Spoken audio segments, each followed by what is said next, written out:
ప్రభుత్వంలో పనిచేసినటువంటి వారి అభిమానులు, వారి ఫాలోవర్స్ అందరూ కూడా పెద్ద ఎత్తున వచ్చి తెలంగాణ రక్షణ సేనను బలపరచడానికి మరి బోడ జనార్దన్ గారి ఆధ్వర్యంలో ఈ పార్టీలో చేరుతున్నందుకు మీ అందరికీ కూడా హృదయపూర్వకంగా సాదర స్వాగతం తెలియజేస్తా ఉన్నాం.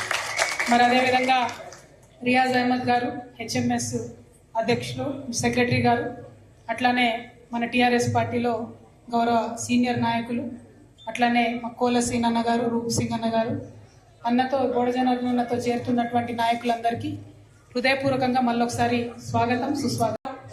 బోడ జనార్దన్ గారు ఒక వ్యక్తి కాదు, తను చాలా చిన్న వయసులో వరుసగా ఎమ్మెల్యేగా ఎన్నికవుతూ అత్యంత చిన్న వయసులో కార్మిక శాఖ మంత్రిగా, ఆ తర్వాత సింగరేణి ప్రాంతం అంతా కూడా బొగ్గుబాయిల సమస్యలతోని, బొగ్గుగని కార్మికులతో కలిపి పనిచేసి, ఆ తర్వాత ఆర్టీసీ చైర్మన్గా చేసి అనేక రకాలైనటువంటి అంశాల పట్ల వారికి ఉండేటటువంటి ఒక మంచి దృక్పథంతో ఇన్ని సంవత్సరాలైనా కూడా ప్రజా జీవితంలో ఉండగలుగుతున్నారు, ప్రజల యొక్క గౌరవాన్ని పొందగలుగుతున్నారు అని చెప్పి నేను చాలా సంతోషపడుతూ తెలియజేస్తూ, మరి అటువంటి ఒక అనుభవశాలైనటువంటి వ్యక్తి, రాజకీయం అనుభవం ఉన్నటువంటి వ్యక్తి మరి ఇవాళ ఈ రాష్ట్రంలో రాజకీయాన్ని కొత్త ఒరవడి సృష్టించాలని ప్రయత్నం చేస్తున్నటువంటి టీఆర్ఎస్తో చేరడం అంటే టీఆర్ఎస్కు ఈ రోజుతో నూతన బలం వచ్చిందని చెప్పి నేను మనస్ఫూర్తిగా వారిని ఆహ్వానిస్తూ, వారి హోదాకు తగ్గట్టుగా, వారి అనుభవానికి తగ్గట్టుగా ఖచ్చితంగా వారికి, వారితో పాటు చేరినటువంటి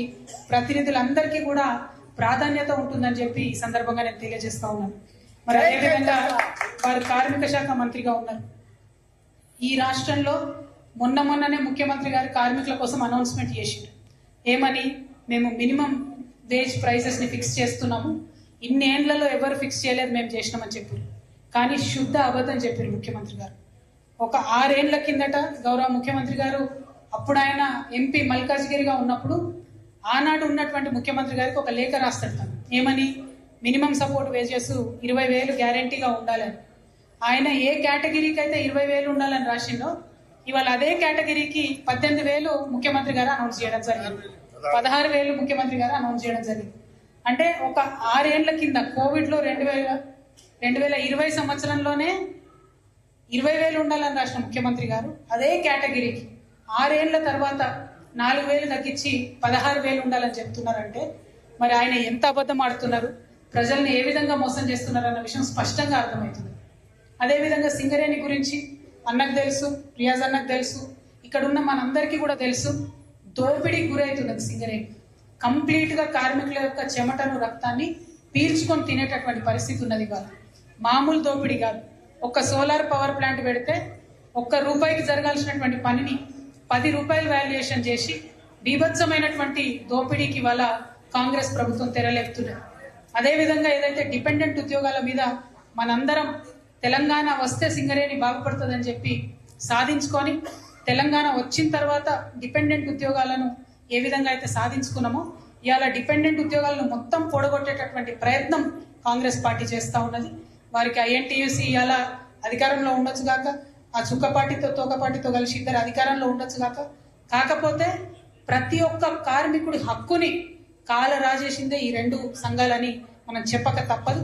మరి ఇక్కడ రియాజ్ అన్న ఉన్నారు, అనేక సందర్భాల్లో ప్రతి అంశంలో కొట్లాడుతున్నటువంటి వ్యక్తి. మరి వాళ్ళ సింగరేణి కార్మికుల కోసం కొత్తగా గనులు తెరవాలి, కొత్తగా బాయిలు తెరవాలి, మన తెలంగాణ బిడ్డలకు ఉద్యోగాలు రావాలని చెప్పి మనందరం కూడా ప్రయత్నం చేస్తుంటే, ఇంకొక పక్క బట్టి విక్రమార్క గారి నేపథ్యంలో బీభత్సమైనటువంటి దోపిడీ చేస్తున్నటువంటి కాంగ్రెస్ ని మనం ఖచ్చితంగా కఠినంగా ఎత్తి చూపాల్సినటువంటి అవసరం ఉన్నది. సింగరేణి ఏరియాలో రియాజ్ అన్న కూడా మంచి బలం వచ్చినట్టే అని చెప్పి నేను మనస్ఫూర్తిగా నమ్ముతా ఉన్నాను. అదేవిధంగా ఆర్టీసీలో కూడా అన్న చైర్మన్ గా పనిచేసింది. మరి ఆర్టీసీ కార్మికులకు కాంగ్రెస్ ప్రభుత్వం ఇచ్చినటువంటి మాట ఏంటిది? ఆర్టీసీని సంపూర్ణంగా విలీనం చేస్తాం ప్రభుత్వంలో అని చెప్పారు. కానీ మొన్న రాజుగౌడ్ అనేటటువంటి డ్రైవర్ ఆత్మ బలిదానం చేసుకొని చనిపోయేంత వరకు కూడా కనీసం ఆ ఊసెక్కలేదు. 2.5 ఏళ్లు టైంపాస్ చేసుకుంటూ పోయారు. ఇప్పుడు పేరుకే విలీనం అంటున్నారు, కానీ ఇంతవరకు ఏ క్యాడర్ ఇస్తారు, ఏ జీతం ఇస్తారు, ఎట్లా ఇస్తారు, ఏం బెనిఫిట్ ఇస్తారు, పని వేళలు ఏంది, పద్ధతి ఏంది, ఇంతవరకు కూడా చెప్పలేదు. అంతెందుకు, నిన్నగాక మొన్న ఒక ఆర్టీసీ డ్రైవరు నిలదీసిండు ధర్నా చేస్తుంటే కాంగ్రెస్ వాళ్ళను, మీరెందుకే సర్కారులో ఉన్న వాళ్ళు ధర్నా చేస్తున్నారు, ముందు కళ్ళాల కడ పోయి మొత్తం ఒడ్లు కొనుండ్రి అని నిలదీస్తే వెంటనే ఆ డ్రైవర్ని తీసేసినటువంటి పరిస్థితి. మళ్ళీ మనందరం కూడా లొల్లిపెట్టి గట్లెట్లా తీసేస్తారు, డ్రైవర్ని ప్రశ్నిస్తే తీసేస్తారా అంటే అప్పుడు మళ్ళీ ఉద్యమాలకు తీసుకున్నారు.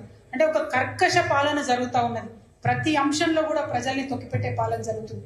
కాబట్టి మీలాంటి అనుభవశాలులు, రాజకీయ సుదీర్ఘంగా అనుభవం ఉన్న వాళ్ళు వస్తే ఇంకా పెద్ద ఎత్తున తెలంగాణ రక్షణ సేన నుంచి అనేక కార్యక్రమాలు చేపట్టవచ్చు, అనేక ఉద్యమాలు చేయొచ్చు. తద్వారా ప్రజలకు లాభం చేకూరుతుందని చెప్పి నేను బలంగా నమ్ముతున్నాను. గత సంవత్సరన్నర కాలంలో జాగృతి జనం బాట పేరుతోని మేము పోయి అనేక సమస్యలు లేవనెత్తితే దాదాపు ఒక 20-25 అంశాల్లో ప్రభుత్వం దిగి వచ్చి మరి పరిష్కారం చేయాల్సినటువంటి పరిస్థితి వచ్చింది. మనం ఒకటే నినాదం చేసుకున్నాం, ప్రశ్నిస్తాం, పోరాడతాం, పరిష్కరిస్తాం. ప్రశ్నిస్తాం, పోరాడతాం, పరిష్కరిస్తాం. అందరూ ప్రశ్నించి ఇచ్చిపెడతారు, కొందరు పోరాడి ఇచ్చిపెడతారు. కానీ కేవలం తెలంగాణ రక్షణ సేన మాత్రమే పరిష్కారం అయ్యేంత వరకు కొట్లాడుతుంది. అందుకే ఇవాళ జరుగుతున్నది ఏంటి, పాలమూరు రంగారెడ్డి మీద ప్రశ్నిస్తే ముఖ్యమంత్రి గారు చచ్చినట్టు రివ్యూ చేసి మేము మీ పనులు ప్రారంభిస్తాం, మీరు ఉద్యమం చేయకండి అని చెప్పాల్సినటువంటి పరిస్థితి వచ్చింది.